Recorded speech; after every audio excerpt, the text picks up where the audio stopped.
Hello everyone, एक बार फिर से आप सभी का R study CTET point YouTube channel पर स्वागत है। इस वीडियो में जो है हम लोग बात करेंगे पोर्टफोलियो के बारे में। हमारा आज का जो वीडियो है उसका टॉपिक ये है कि पोर्टफोलियो क्या होता है। तो पोर्टफोलियो के बारे में जो है हम लोग आज इस वीडियो में अध्ययन करेंगे। तो चलिए सबसे पहले हम लोग देखते हैं कि इस वीडियो के अंतर्गत हम लोग क्या सब चीज़ों को कवर करने वाले हैं। तो इस वीडियो के अंतर्गत जो है हम लोग सबसे पहले पढ़ेंगे कि पोर्टफोलियो क्या होता है। उसके बाद जानेंगे कि पोर्टफोलियो कैसे बनाया जाता है, फिर पोर्टफोलियो का उद्देश्य क्या होता है, पोर्टफोलियो से क्या सब जानकारी मिलती है। ये सारी चीज़ें के बारे में जो है इस वीडियो में हम लोग विस्तृत रूप से अध्ययन करते हैं। तो चलिए सबसे पहले हम लोग देखते हैं कि पोर्टफोलियो किसे कहते हैं या पोर्टफोलियो क्या होता है। इसके बारे में जो है सबसे पहले हम लोग अध्ययन करते हैं। तो पोर्टफोलियो जो है वो एक प्रकार का फाइल होता है। पोर्टफोलियो क्या होता है कि पोर्टफोलियो एक प्रकार का फाइल होता है और जिसमें जो है मतलब उस फाइल में है किसी व्यक्ति या किसी बालक के जीवन के सभी क्षेत्रों का, मतलब सभी पक्षों का, सभी जो अवस्थाएं होती है उनका क्रमबद्ध जानकारी एकत्रित किया जाता है। मतलब पोर्टफोलियो एक प्रकार का फाइल है जिसमें किसी भी बालक हो गया, कोई बालक हो गया या फिर कोई किसी भी व्यक्ति का जो है जीवन का सभी क्षेत्रों का जानकारी जो है एक क्रमबद्ध रूप में एकत्रित किया जा करके रखा जाता है। उसी को जो है हम लोग पोर्टफोलियो बोलते हैं। पोर्टफोलियो को हम लोग दूसरे शब्द में इस प्रकार से कह सकते हैं कि किसी बालक के जीवन का प्रत्येक अवस्था तथा उससे संबंधित घटना की जानकारी जिस फाइल के अंतर्गत मिलती है उस फाइल को हम लोग पोर्टफोलियो कहते हैं या वो फाइल पोर्टफोलियो कहलाता है। दूसरे शब्दों में हम लोग इस प्रकार से भी बोल सकते हैं।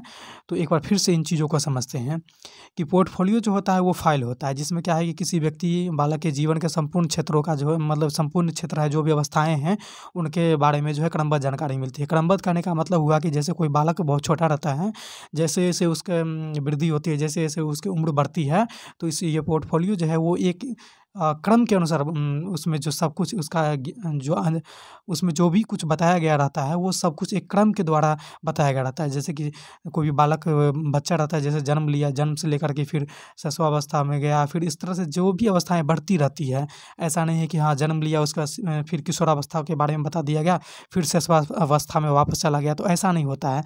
पहले शैशवावस्था आएगा, फिर बाल्यावस्था, फिर किशोरावस्था, प्रौढ़ावस्था, इस तरह का जो भी अवस्थाएं हैं वो एक क्रम में होगी और एक क्रम में उसका जो है सूचना को क्रमबद्ध रूप से उसमें जानकारी को लिखा जाता है और वो जानकारी जो है वो उस बालक के बारे में क्रमबद्ध रूप से देती है।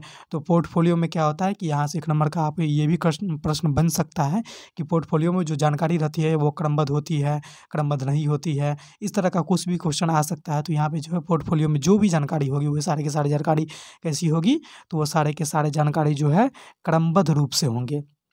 ठीक है, आगे हम बात करते हैं कि किसी बालक के जीवन का प्रत्येक अवस्था, वही चीज़ हुई उससे संबंधित घटना, मतलब कि प्रत्येक अवस्था हुई और उस अवस्था से संबंधित जो भी घटनाएं होती है वो सारे जानकारी जो है जिस फाइल के अंतर्गत मिलती है उस फाइल को पोर्टफोलियो कहा जाता है। तो ये पोर्टफोलियो का एक तरह से परिभाषा समझ सकते हैं। तो ये पोर्टफोलियो को ये परिभाषा ही हुआ और इसमें हम लोगों ने जाना कि पोर्टफोलियो में क्या होता है, किस तरह की चीज़ें की जानकारी मिलती है। अब आगे की ओर हम लोग बात करते हैं। अगला यह है हमारा कि पोर्टफोलियो के द्वारा मिलने वाली जानकारी, मतलब पोर्टफोलियो की सहायता से हमें क्या सब चीज़ की जानकारी मिलती है, इसके बारे में हम लोग अब जानते हैं एक एक करके। तो पोर्टफोलियो जो होता है वो सबसे पहला पॉइंट है हमारा कि पोर्टफोलियो व्यक्तिगत जानकारी यहाँ पे पोर्टफोलियो से व्यक्तिगत जानकारी मिलती है। मतलब पोर्टफोलियो जो है किसी व्यक्ति का व्यक्तिगत, मतलब उसका पर्सनल जानकारी देता है। ये बात बिल्कुल सही है। जैसे किसी बालक के बारे में, किसी बालक के ऊपर पोर्टफोलियो बनाया गया तो उस बालक का जो व्यक्तिगत जानकारी होगी, उस बालक के जो कुछ खास बातें होंगी, उसकी अच्छाइयाँ होंगी, उसकी बुराइयाँ जो भी होगी, उस बालक से जुड़े उसकी जानकारी देता है पोर्टफोलियो। ये उस बालक से हो सकता है, किसी भी व्यक्ति का हो सकता है। तो मतलब जिसका हम लोग बनाएंगे पोर्टफोलियो, जिसके पोर्टफोलियो को हम लोग पढ़ेंगे वो उसके अकॉर्डिंग उसके व्यक्तित्व के बारे में जानकारी देता है, उसके व्यक्तिगत पर्सनल जानकारी को देती है। अगला पॉइंट है हमारा कि इसकी सहायता से पारिवारिक जानकारी मिलती है। जी, इसके सहायता से पारिवारिक जानकारी भी मिल सकती है क्योंकि पोर्टफोलियो में उसके जो है संपूर्ण बातों का उसमें समावेशन किया जाता है। उसका व्यक्तिगत जानकारी के साथ साथ जो है उसका पारिवारिक जानकारी को भी उसमें समावेशन किया जाता है, उसको भी दर्शाया जाता है।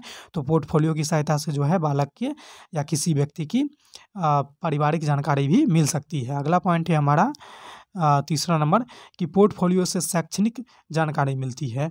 शैक्षणिक जानकारी कहने का मतलब हो गया कि शिक्षा से जुड़ी जो भी जानकारी हुई, जैसे बालक का शैक्षिक स्तर क्या है, उसका मतलब कि रिजल्ट किस तरह का रहता है, मतलब जो भी उसकी है उत्तीर्णता, सफलता असफलताएँ, जो भी जानकारी होगी जो उससे रिलेटेड होगी, ये सारी जानकारी जो है पोर्टफोलियो में लिखा जाता है और पोर्टफोलियो में इन सारी चीज़ों का समावेशन किया जाता है। तो इन सारी चीज़ों की जानकारी हमें जो है पोर्टफोलियो की सहायता से मिल सकती है। अगला है कि संस्कृति तथा सामाजिक जानकारी भी मिलती है। पोर्टफोलियो जो है किसी बालक या किसी व्यक्ति का जो है संस्कृति तथा उसका सामाजिक जानकारी, मतलब उसके समाज के में किस तरह का उसका मतलब बिहेव रहता है, उसका व्यवहार क्या है, वो संस्कृति मतलब वो उसका किस ढंग का नेचर है, इन सारी चीज़ों का जानकारी जो है पोर्टफोलियो की सहायता से मिल जाती है। अगला पॉइंट है हमारा कि कला एवं खेल से संबंधित जानकारी मिलती है। जैसा कि हमने पहले भी बात कर चुके हैं इस वीडियो में कि पोर्टफोलियो जो है हर चीज़, हर क्षेत्र के बारे में जानकारी देती है। तो उन्हीं सब क्षेत्रों में से कला भी आ जाता है, खेल का भी एक अपना क्षेत्र होता है। उन सारी चीज़ों का जो जानकारी है वो पोर्टफोलियो देता है, जिसमें कला भी हो जाएगी और खेल-कूद जो भी संगीत, व्यायाम, जितने भी सारी चीज़ें होते हैं, हस्तकला, उसी को कला भी बोलते हैं। शारीरिक व्यायाम हो गया, शारीरिक कला हो गया, जो जितने भी सारी चीज़ें हैं वो सारी चीज़ों की जानकारी जो है पोर्टफोलियो की सहायता से दिया जाता है। इन सारी चीज़ों जो है पोर्टफोलियो में दर्शाई जाती है। आगे क्यों हम लोग बात करते हैं कि बालक के सहशैक्षणिक क्षेत्र, बालक के सहशैक्षणिक क्षेत्र की जानकारी मिलती है। पोर्टफोलियो से बालक की विशिष्ट उपलब्धियाँ इत्यादि की भी जानकारी मिलती है।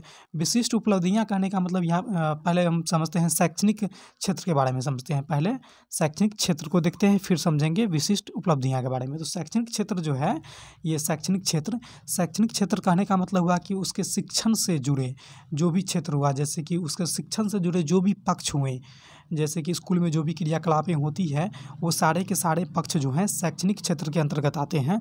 उनकी जानकारी तो मिलती ही है, साथ में क्या है कि बालक की विशिष्ट उपलब्धियाँ इत्यादि की भी जानकारी मिलती है। विशिष्ट उपलब्धियाँ कहने का मतलब हुआ कि जैसे हम लोग विशिष्ट बालक को लेते हैं जिसमें कुछ विशेष गुण पाए जाते हैं, उसी तरह से विशिष्ट उपलब्धियाँ को हम लोग बोल सकते हैं कि उसमें कुछ विशिष्ट उपलब्धियाँ हैं। चाहे वो उपलब्धियाँ इस प्रकार से भी हो सकती है कि वो अच्छे परीक्षा जो भी होती है, एग्ज़ाम्स वगैरह, उसमें जो है वो अच्छे अंक लाते हैं या फिर उसका निम्न अंक आते हैं। तो ये भी एक विशिष्ट उपलब्धियाँ के दायरे में। विशिष्ट करने का मतलब ये सिर्फ यही नहीं होगा कि वो सबसे अच्छा ही करे उसी को विशिष्ट बोलेंगे, ऐसा नहीं बोला जा सकता है। विशिष्ट ये जो शब्द है इसका कहने का तात्पर्य ये होता है कि सबसे भिन्न, मतलब सामान्य जो भी बालक रहेंगे, सामान्य जो भी योग्यताएँ रहेगी, सबसे कुछ अलग होनी चाहिए। वो अलग इस मामले में भी हो सकता है कि या तो उन योग्यताओं से उसका योग्यता बहुत ही बेहतर है, इसमें भी वो विशिष्ट उपलब्धि ही कहलाएगी। और दूसरा कि सामान्य बालक की योग्यता की अपेक्षा उसका जो योग्यता है वो काफ़ी निम्न है, ये चीज़ भी विशिष्ट उपलब्धियाँ ही कहलाएगी। तो एक बात को हमेशा ध्यान रखें कि विशिष्ट का मतलब सिर्फ उच्च स्तरीय गुण ही नहीं होता है, निम्न स्तरीय योग्यता और क्षमता भी उसको विशिष्ट में ही रखा जाता है।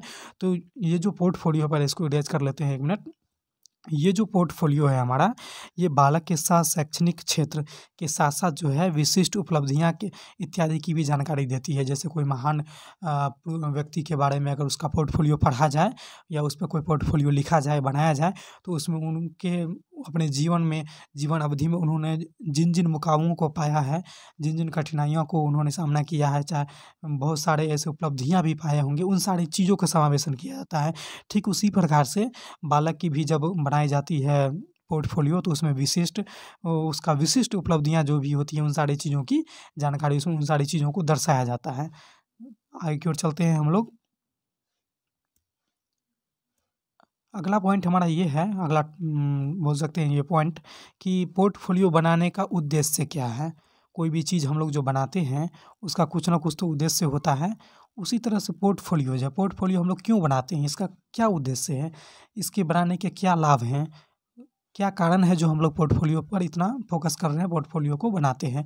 तो पोर्टफोलियो जो है, इसका आंसर ये होगा कि पोर्टफोलियो जो है बालक के सभी पक्षों की जानकारी देती है, सभी पक्षों की जानकारी देती है। और क्या देती है कि समय-समय पर, मतलब कि लगातार देती है, कुछ समय के अंतराल पर, मतलब बहुत दिनों के बाद नहीं, मतलब समय-समय कहने का मतलब हुआ सतत।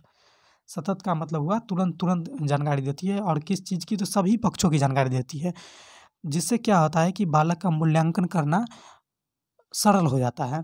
स्वाभाविक सी बात है कि जब किसी बालक का सभी पक्ष हों, मतलब कि उसके सभी पक्ष का मतलब हो गया कि उसका पढ़ाई लिखाई के पक्ष हो जाए, इस तरह से समझते हैं कि पढ़ाई लिखाई का पक्ष हो गया, खेल कूद का हो गया, संगीत का हो गया, हस्तकला का हो गया, व्यवहारिकता हो गया, सारे चीज़ों का जो है सभी पक्षों की जानकारी देता है। कौन? तो पोर्टफोलियो देता है, और समय समय पर देते रहता है। मतलब पोर्टफोलियो में समय समय पर उन चीज़ों को इंक्लूड किया जाता है और सुधार भी किया जाता है। तो इससे क्या है कि समय समय पर भी देता है और सभी पक्षों को देता है। इसलिए हम कह सकते हैं कि बालकों में सतत एवं व्यापक मूल्यांकन में पोर्टफोलियो का अहम भूमिका होता है। सतत एवं व्यापक मूल्यांकन को थोड़ा-सा यहाँ पे समझ लेते हैं। क्या होता है कि सतत और व्यापक मूल्यांकन का मतलब होता है कि सतत जो कि लगातार, सतत का करने का मतलब हुआ, सतत का अर्थ होता है लगातार, और व्यापक का मतलब होता है विस्तृत, और मूल्यांकन का मतलब होता है उसका मूल्यांकन करना। मतलब सतत एवं व्यापक मूल्यांकन करने का मतलब हुआ कि सतत मतलब लगातार, व्यापक मतलब विस्तृत, यानी सभी क्षेत्रों का मूल्यांकन। यानी कि जो वैसा मूल्यांकन होगा जो सतत होगा, मतलब जो लगातार चलने वाला होगा, व्यापक करने का मतलब सभी क्षेत्रों का करने वाला होगा, और सतत एवं व्यापक मूल्यांकन यानी ये एक शब्द में कह सकते हैं कि वैसा मूल्यांकन जो लगातार एवं सभी क्षेत्रों का करता हो, उसे सतत एवं व्यापक मूल्यांकन बोला जा सकता है। तो पोर्टफोलियो जो है वो सतत एवं व्यापक मूल्यांकन में अहम भूमिका निभाती है। वो कैसे निभाएगी? तो पोर्टफोलियो की सहायता से तो हमें सभी पक्षों की जानकारी मिल जाती है। मतलब यहाँ पे क्या हुआ कि व्यापक शब्द का यहाँ पे अर्थ मिल गया कि ये सभी पक्षों की जानकारी दे देती है। और दूसरा क्या है कि यहाँ पे आता है सतत, मतलब ये लगातार लगातार देती रहती है। तो उस पोर्टफोलियो में भी है, बालक के जो भी उपलब्धियाँ हुई या भी जो भी कमियाँ आती है उसको सुधार किया जाता है। एक समय फिक्स कर दिया जाता है कि हाँ, इतने दिनों के बाद, जैसे 2 दिन 4 दिन जो भी हो, उस ढंग से इसको फिक्स कर दिया जाता है कि इतने दिनों में जो है इसको सुधार करना है। तो सतत एवं व्यापक मूल्यांकन में इस तरह से जो है पोर्टफोलियो अहम भूमिका निभाती है, और इन्हीं उद्देश्यों को पूरा करने के लिए जो है पोर्टफोलियो का निर्माण किया जाता है। तो एग्ज़ाम्स में अगर क्वेश्चन आते हैं कि पोर्टफोलियो के निर्माण करने का क्या कारण हो सकता है, तो उसमें जो भी ऑप्शंस रहेंगे उनमें से एक ऑप्शन ये आता है कि सतत एवं व्यापक मूल्यांकन के उद्देश्यों को पूरा करने के लिए इसका निर्माण किया जाता है। तो हमारा आंसर यही होगा कि सतत एवं व्यापक मूल्यांकन के उद्देश्यों को पूरा करने के लिए पोर्टफोलियो का निर्माण किया जाता है। यही पोर्टफोलियो का उद्देश्य होता है। आगे की ओर बढ़ते हैं।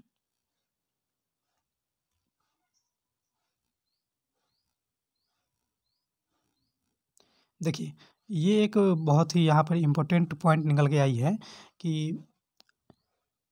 इसको हमने नोट के रूप में यहाँ पे दर्शाया है कि यह ज़रूरी नहीं है कि पोर्टफोलियो सिर्फ किसी व्यक्ति या बालक का ही बनाया जाए, बल्कि पोर्टफोलियो किसी भी व्यक्ति, पशु, पक्षी इत्यादि का बनाया जा सकता है। जी हाँ, हम लोग यहाँ पर सीटेट को मद्देनज़र रखते हुए पढ़ रहे हैं।